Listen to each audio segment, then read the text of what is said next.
Howdy, Space Rangers, Captain Phoenix here, and I love Minecraft. It is one of my favorite games of all time. Even though I don't play it much these days, I have spent countless hours on it, Minecraft Story Mode, and Minecraft YouTube. I love watching Minecraft YouTubers having fun in my free time. Suffice to say, I'm a pretty big Minecraft fan.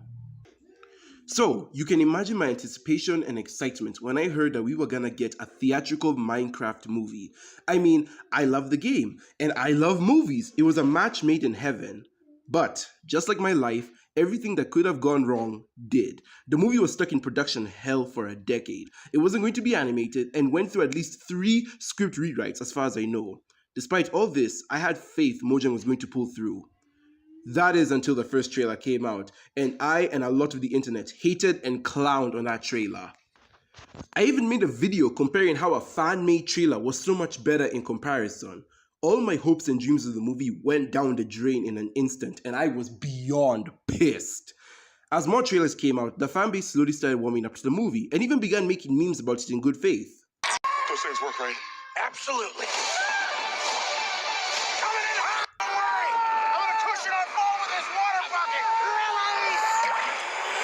I, however, remained skeptical and decided to wait until the movie came out to see if it was going to be as bad as the trailers made it out to be. And that finally brings us to today. So, after all the chicken jockeys, flint and steels, and trashed movie theaters, what do I think of the Minecraft movie 2025?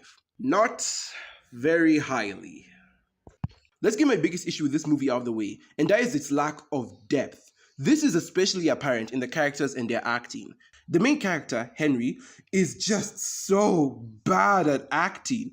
I do want to make it clear that I'm not hating on this kid. I would never harass a child actor, but I also have to say it as it is. This kid was given the bare minimum in terms of direction, and his role in the movie serves just to be a surrogate for the young audience. You know, the whole, oh, he's just a creative type that's misunderstood. He has absolutely no chemistry or dynamic with his sister Natalie, who's the typical, I just gotta take care of my little bro. The two of them barely have any substantial scenes outside of exposition and Henry getting mad at Natalie for just pointing a fact out. Danielle Brooks is also wasted on this movie. Her acting isn't bad, but she and Natalie contribute nothing to the story. Oh, and I hate her outfit.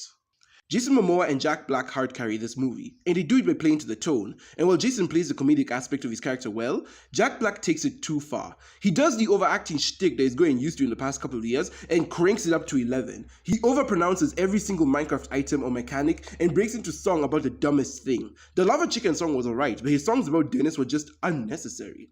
I don't know, I wasn't a fan of him, but I also acknowledge that this is affected by my own preconceived notions of what Steve's character should be, so I don't want to dwell on this too much.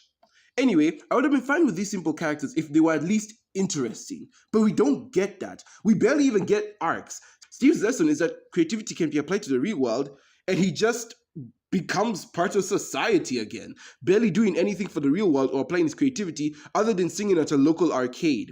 Jason's lesson is that he has to learn to open up to people, stop being self-centered, and find friendships, but that doesn't fully line up with his storyline. Like, yeah, he is lonely in the storyline, they do address that, but like, his main problem is that he's in debt because he refuses to grow up and spends his money on crazy things. And the movie ends with his store finally doing well, despite us never finding out how he did that aside from the video game they made based on the Minecraft world, which obviously took time to make and gain traction, so I still don't see how he got out of debt that easily.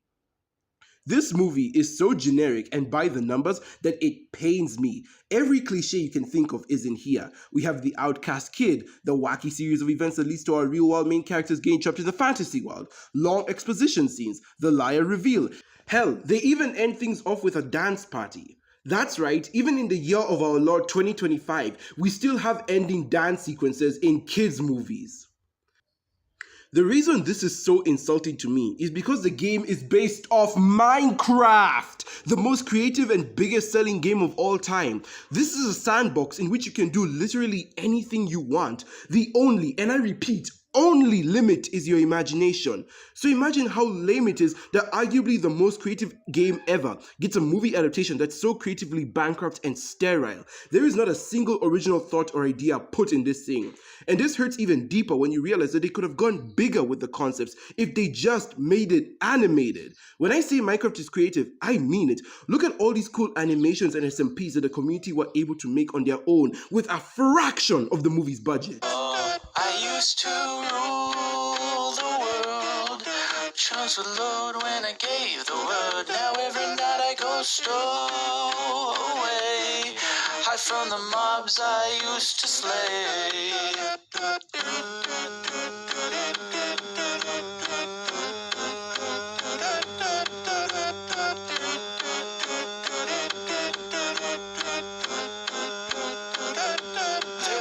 Were terrified every time I looked into their eyes. Villagers would cheer my way. For a hero I was, that's what they'd say.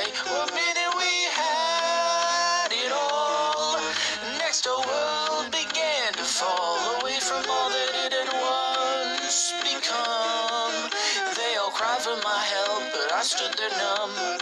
I gazed off into the boundless skyline. No block quads playing in the sunshine. Turn around, pick up my sword and wield the blade that once forced evil mobs to yield. And hope one day that this chaos and destruction turns for the better. Never a bow in hand.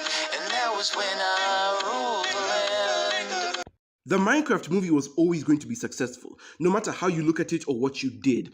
It's the biggest selling game of all time. An audience is going to pull up. So you don't understand why they didn't take any of these big swings and instead went for the super safe formulaic route. It's worse when you remember Mojang themselves have done big concepts with Minecraft. Look no further than Minecraft Story Mode, a series that gave us a big scary wither, a reason why the Ender Dragon didn't show up, and even meta stuff like the YouTuber episode and having admins as villains. That game series showed how you could have a marriage between modded and regular survival Minecraft, while still keeping the story interesting, creative, and fresh. Minecraft thrives on animation, always has. So, you might be wondering, why didn't they make the movie animated? Well, apparently, according to the director, he didn't want to compete with the animations that have populated the internet. He wanted to do something never done before, which is a BS excuse since no fan creation, no matter how good, would look as good or have as much backing it up as an official feature-length animated film. Also, that excuse falls on deaf ears personally, cause this exists.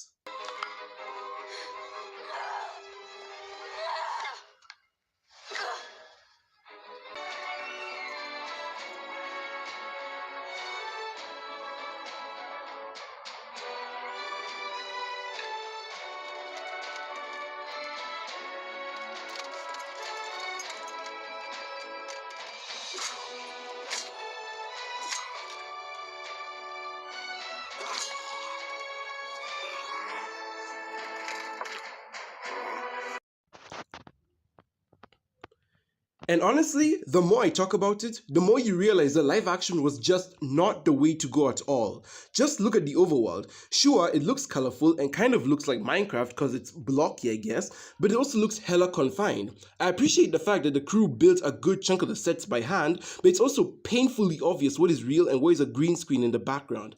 The green screen is especially obvious in scenes where the characters are running or facing directly at the camera.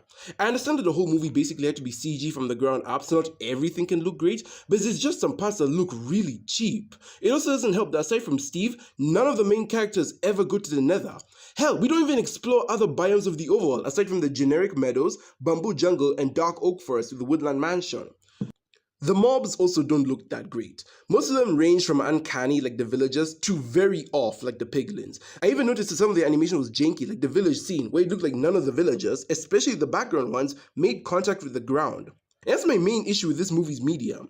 If you're going to go through all this trouble of having the movie be 80% CGI, and not amazing CGI mind you, just to have said effects look as real as possible, then why even bother making it live action? This is the same problem I have with the live action remakes. Why make something live action if most of its elements were tailored for, or at least work best in animation specifically? Seriously, why was this movie an isekai? Why not just have a story already set in the Minecraft world? If the movie started off being an animated project, all of these limitations would be gone. Okay, after all that complaining, was there anything I liked about it? Well, yes, there are a few things I liked without much drawback. I liked that they represented just how hard/scary the first night in Minecraft can be, and it wasn't short, it was a full-on sequence. Absolutely perfect. I liked the little YouTuber cameos, especially Dan TDM and Technoblade, though I do wish they gave them some actual speaking roles. However, all those points are removed because we didn't get so much as a single Captain Sparkles reference. Absolutely disrespectful. I also don't mind the non-canon recipes and mechanics in the movie, as the director has explicitly stated this movie is a modded version of Minecraft.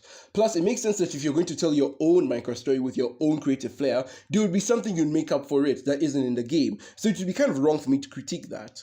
The Surfer Pig was funny, along with the Nitwit x Jennifer Coolidge plotline, especially when we go to the credits.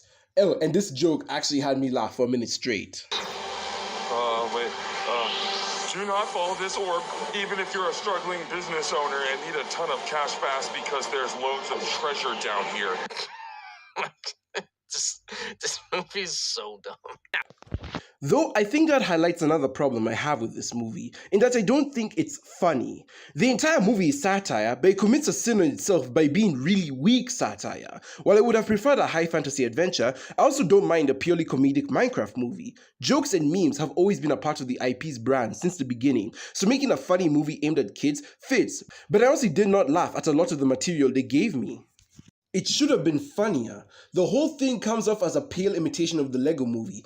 A movie, by the way, that's 11 years old and yet is way more funny, creative, and respectful to its brand than this one.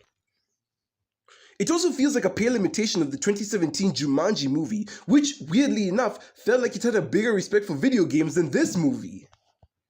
But hey, what do I know about humor, right? I'm clearly in the minority. This movie's marketing and box office returns were hard carried by little kids and the memers who took jokes too far. Looking at you, live chicken guy. Minecraft is a game that means a lot to me. It has helped me through some traumatic periods of my life, and even instilled the importance of hard work and saving into a little kid. It is a game that is dependent on how creative you are and how much fun you can have with the tools you're given. It's not always easy, but unlike real life, you can change the difficulty to your own setting and pace. So, when I hear that the biggest game of all time is getting an adaptation of any sort, I expect that adaptation to be treated with the utmost respect for the brand. The Minecraft movie is not that. It trails the line between so good it's bad and just funny bad. I'd barely call it a fun popcorn time killer. It has absolutely no depth to it whatsoever. The characters are all shallow, the acting is more misses than hits, the actual Minecraft world looks cheap in some places, and when all is said and done, it proves itself to be nothing more than the most surface level generic kids movie I've seen in recent years.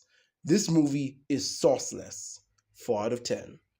And that is why I have been and will forever call it the Minecraft movie instead of a Minecraft movie. I don't care what the director says about this being one of many adventures in the Minecraft multiverse or whatever. This will forever be the definitive Minecraft movie. This will always be the brand's first theatrical experience. This is the definitive adventure Mojang decided to tell. This is the movie that people will think of in 10, 20, or hell, even 50 years when you ask them about Minecraft's movie. This is forever part of the game's legacy, hence the. And wow, what a legacy to leave behind, huh? Please save us, Netflix series. I can't believe I'm saying this, but you're the only thing I can turn to for some good Minecraft storytelling in over 10 years. Anyways, guys, that's going to be all from me today. Tell me, what do you guys think of the Minecraft movie? Was it dumb fun or a complete fumble of a golden goose? Am I too hard on it, or did I pull the words right out of your mouth? What did you like about it? Let me know down in the comments below. And as always, let's have a discussion. Thank you guys so very much for watching. Be sure to like if you like, subscribe if you haven't already, hit that notification bell to be part of the team, leave a comment down below, slap a cow, and with that, I will see you in another universe. Goodbye, my Rangers.